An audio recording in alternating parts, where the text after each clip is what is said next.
Hello YouTube. So I am horribly late with the Pagan YouTube challenge. I think I've got to upload 3 videos in one shot now. I have one of them already shot and saved. I just have to edit and upload that, and then I'm going to have to shoot 2 more videos. So I apologize that I wasn't able to keep to the schedule. I'm sorry. Life kind of got away from me. Anyway, so I guess we are on week 6 of the Pagan YouTube challenge. And the question this week is, what are your cultural influences? Um, I guess it's better if I start out with how things were, as in how the position I was in when I first started out on this path versus where I am now. I think when I first started out back in the early 2000s, like I said, 2003, 2004, around that time, it was sort of like my rebellious teenager phase, at least as close as I ever got to being a rebellious teenager. So initially when I started, I did try to distance myself quite a bit from my Hindu cultural roots. I would, for example, my rituals back then would be primarily um, would be recognizably, Wiccan based, if not, I hesitate from using the word Wiccan because, that is a pretty traditional path, and I would not want to offend someone who comes from a proper traditional Wiccan background.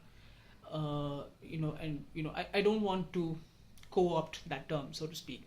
So yes, let's just say that when I initially started, all of my rituals, even when it comes to my spellcraft, when it comes to my ritual worship aspects, they were recognizably Wiccan based.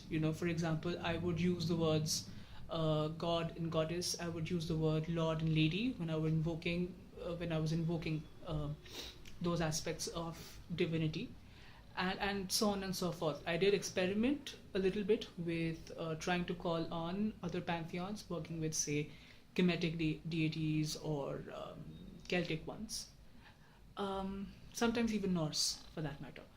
But I do have to say, I did not have,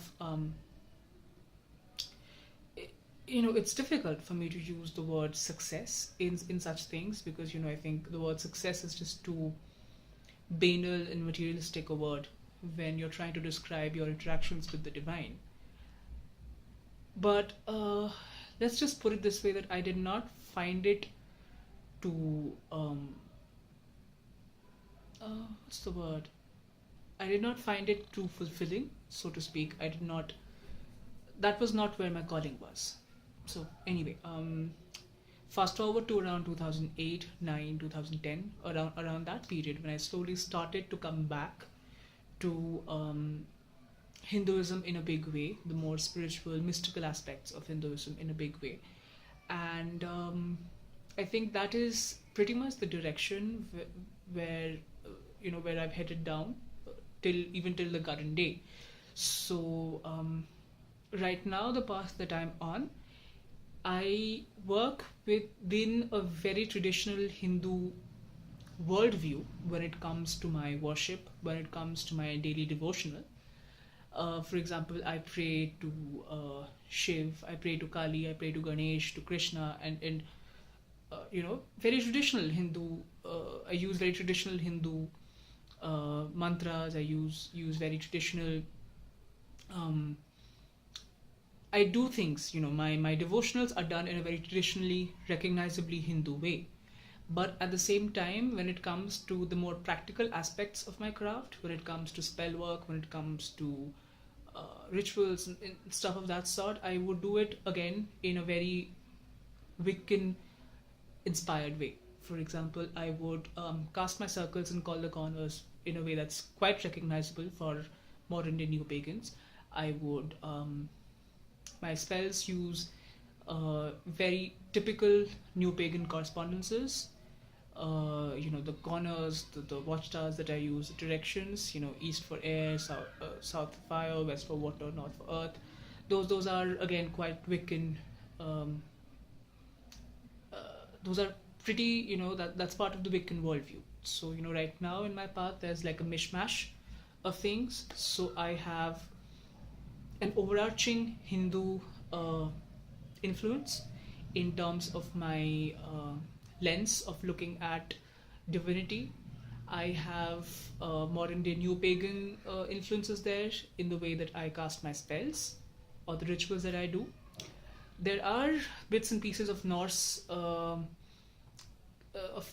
beliefs in there as well, because I do tend to use the runes when I'm casting some of my spells. Some of my spells are runic in nature, so obviously you can't not use runes, and it's just not possible to use runes without a working knowledge of the Norse pantheon. So, yeah, I guess those are my cultural influences that I currently work with. Never say never. I'm not one of those people who are particularly resistant to the idea of learning new things, or inviting new influences, new cultural influences into my practice. But right now, I'm pretty comfortable where I am. I don't foresee any significant changes in the way I practice. I don't foresee any significant departures from the Hindu way of seeing the divine. But who knows? Who knows what life may hold. So yeah, there's that.